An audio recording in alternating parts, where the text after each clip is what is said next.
A small fire put dozens of homes on standby to evacuate today. The Snow Creek fire is burning just south of Morrison in Jefferson County, not far from neighborhoods. West Metro Fire says it's only burned an acre of trees and brush. It's 25% contained right now. See just how close that was to busy highway traffic this afternoon. 9 News reporter Luis De Leon's out there, and Luis, we saw a fast response from a lot of firefighters and firefighting aircraft. Alex, Kyle, we certainly did. Where we are right now, we are just up the road from where highways 285 and Highway 8 meet. The smoke has actually died down quite a bit since we first got here this afternoon, as well as the law enforcement presence in the area. Firefighters are still, though, based in that neighborhood behind us, way behind us, really. That's how they're able to access this fire, which they will be monitoring overnight. Overall, though, lots of resources out here today to tackle what's considered a smaller fire. Running Division Zulu now. Command Sam 2, weather. From the ground. 19% humidity, 85 degrees. And from the air. 3 mile an hour northwest. Because we're throwing everything at it from the get-go. Crews throw what they have at the Snow Creek fire to protect homes. We are doing this on all of our small fires, and so far this season, we've been able to keep our small fires small. The fire put dozens of homes under pre-evacuation orders.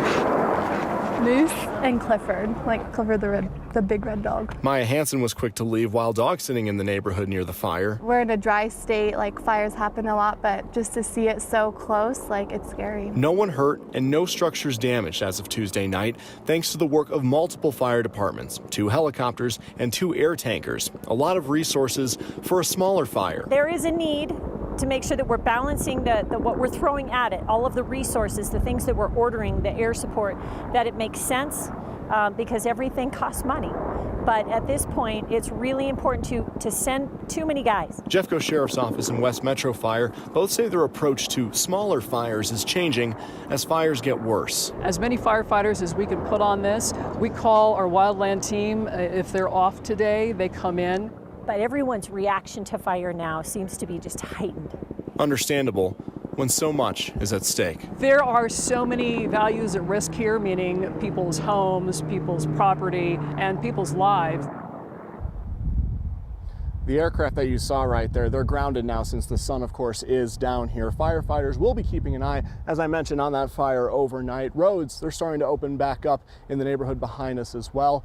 Still, though, no word yet on how this fire started. Investigators are still looking into it, Kyle. Quick work on that, Luis, and a great reminder to everybody of the constant danger.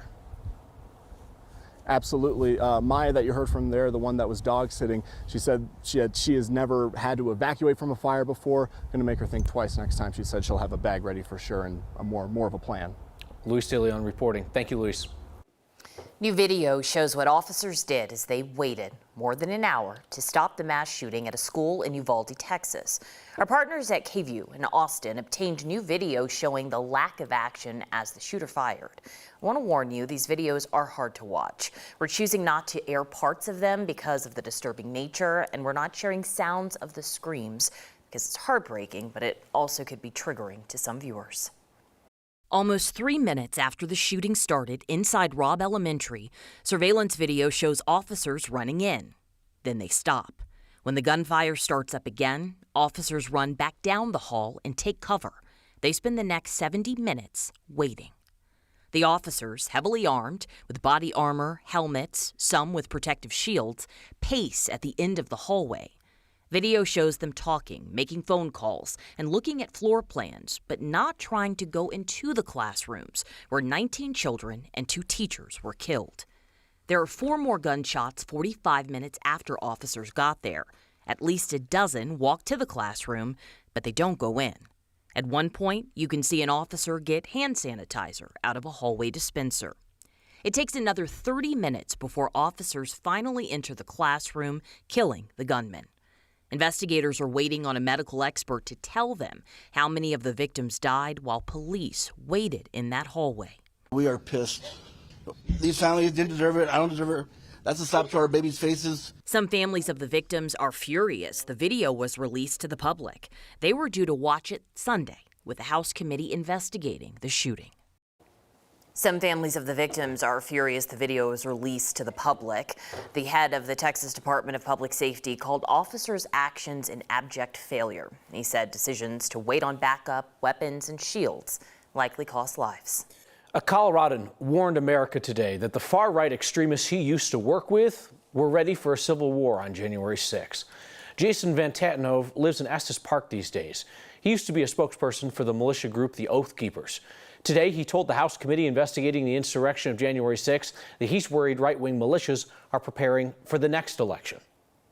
What it was going to be was an armed revolution. I mean, people died that day. Law enforcement officers died this day. There was a gallows set up in front of the Capitol. This could have been the spark that started a new civil war. Today's hearing also included evidence from Brad Parscale, the former Trump campaign manager who is currently advising the Republican campaign for governor in Colorado. The committee shared Parscale's text messages where he said that the president's rhetoric is what led to violence and that he even felt guilty for helping Trump win in 2016. Right now, Parscale is advising Republican candidate for governor Heidi Ganahl. In campaign appearances for Ganahl, Parscale has bragged that he still works for President Trump today. Ganahl's campaign has not responded to our repeated questions about Parscale's role. Colorado is in the middle of sort of a COVID plateau. Cases and hospitalizations are staying the same and higher than past summers. Health leaders are already looking ahead to what winter could bring. We checked in with Dr. Michelle Barron today. She's one of our go-to experts throughout the pandemic. She told us she's worried about the combo of COVID and a more intense flu season. Flu is starting to really worry me what we're going to see, because we already saw some weird flu through May, which is unheard of for us to have a flu spike in April, May.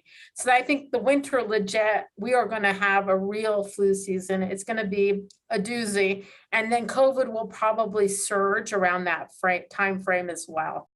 Dr. Barron says flu shots will be even more critical this fall and new COVID boosters if they are available.